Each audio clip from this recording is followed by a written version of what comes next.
The answer is more than likely no. Why would anyone want that?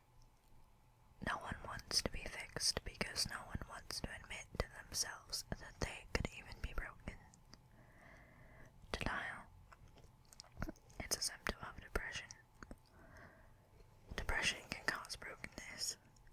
Being broken can cause depression. It's a similar conundrum to that of asking about whether or not the chicken or the egg came first. So that was my first entry. Just gonna switch to soft-spoken because whispering is hurting my throat, so. The next entry. Waking up in the middle of the night to feel that your arm is entirely asleep is just not one of the best feelings in the world. The sharp, prickly pains that come with a part of your body bringing itself back to reality. The feeling rushing back hurts. It works the same way with our emotions. Numbness can occur at a variety of different times, but they have traits in common. It tends to happen when something is so powerful, it affects your emotions to the point where your brain just literally can't handle it. It shuts the overpowering emotions off. Without that sort of defense system, who really knows what might happen? If only getting them back was as simple as moving your arm around. A theory is that if one is triggered into numbness by one particular emotion, why not attempt to counteract the damage by using every powerful opposite emotion that could reverse it? Okay, so that was that entry. Most of these are only like a journal page long.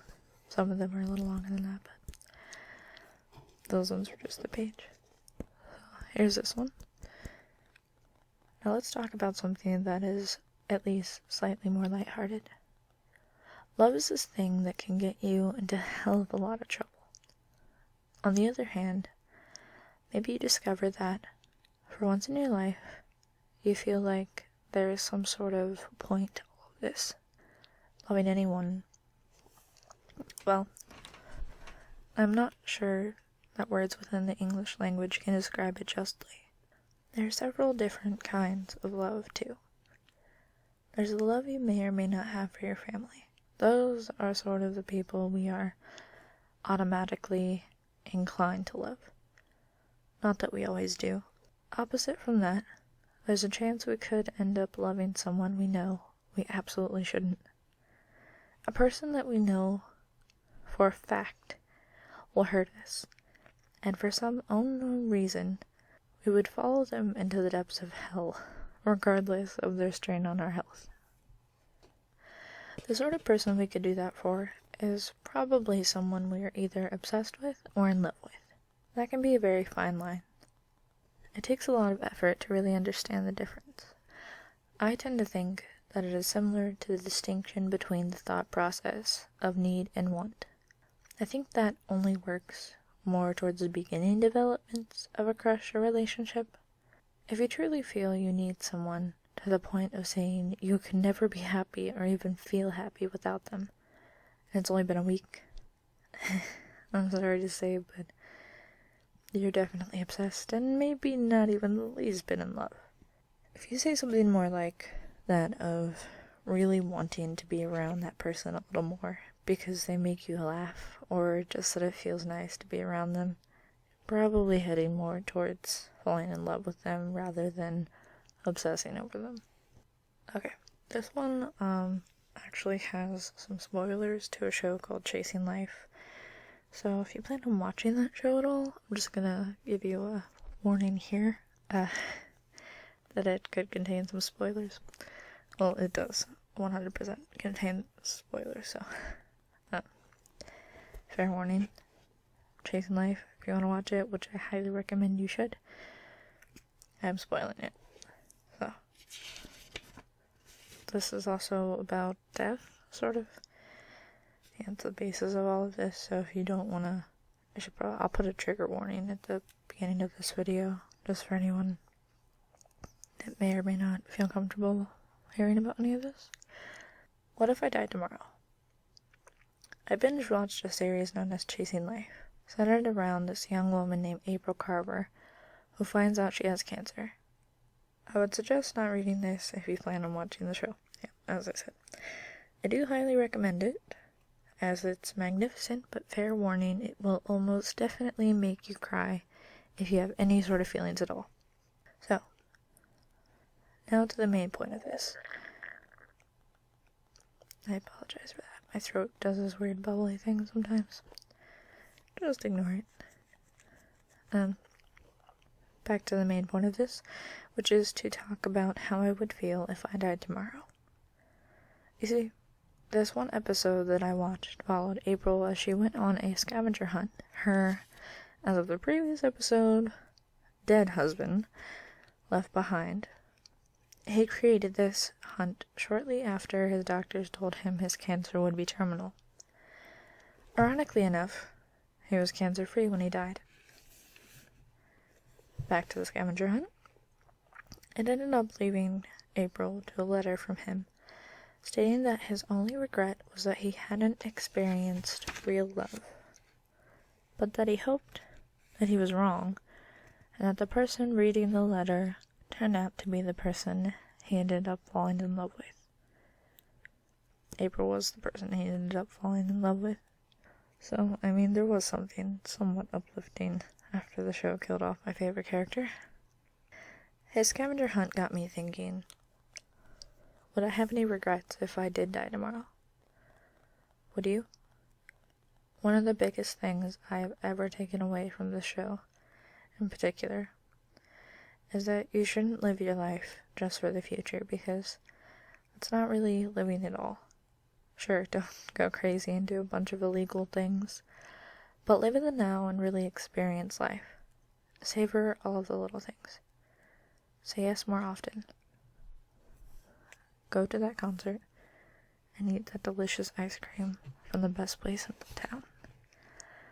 Do something spontaneous. Be more outgoing. Ask that cute human out. And take risks. Live because, most of all, you're alive. Okay, I think this is the last one, this next one. This one does talk about being depressed, I guess, sort of.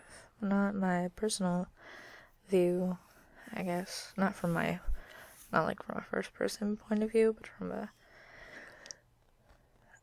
third person point of view, which is kind of weird because I have experienced myself, but, well, I'll just read it. It'll make more sense. I wonder if it is possible for a depressed person to infect another person with their depression. If you're around, or if you talk to a depressed person long enough, do you too become depressed? It is difficult to be around someone that always has something negative to say. I think anyone would agree that it's much easier, and it might even feel good, to know someone that is happy most, if not all of the time. Not over-the-top fake happy, but genuinely excited just to be alive. Laughter is contagious, and I've always heard that you should surround yourself with positive people. But how does it really affect our deeper emotions? I met this girl, one of the most bubbly, free-spirited creatures I had ever had the privilege to be around, and slowly I watched something shift within her. Somehow, one bad thing after another kept finding its way into her life, and soon she wasn't the same person anymore. It was more of an effort to get her to smile and laugh the way she used to. After thinking about it, I realized that what it ultimately resulted within her was, in fact, some sort of awful depression. The happiest person I'd ever known to be alive was depressed. Since I had known her, and I don't believe this to be correlated in any way, I hadn't been depressed all that often. My bigger bouts of depression happened a few years previous to our first legitimate encounter. Although it had been years since I was truly in a state of depression, my emotions were still always at least slightly darker than hers. Now I've got myself wondering if my part in her life had anything to do with how she feels now. If it had, if I had any proof that it had, I don't think I'd ever be able to recover from the guilt. I haven't the slightest clue how to help her in any real significant way. You'd think with all my experience in this area, I'd have more knowledge. Best course of action that I can think of is to just be here for her. Keep being her friend. There. That's all I have written in the journal so far. But I do plan on continuing to jot down whatever enters my mind, I guess. I wouldn't mind being a legitimate writer someday. Eventually. Everyone always tells me I'm gonna write a book someday, so I've been trying to tell myself that as well. Power of positive thinking.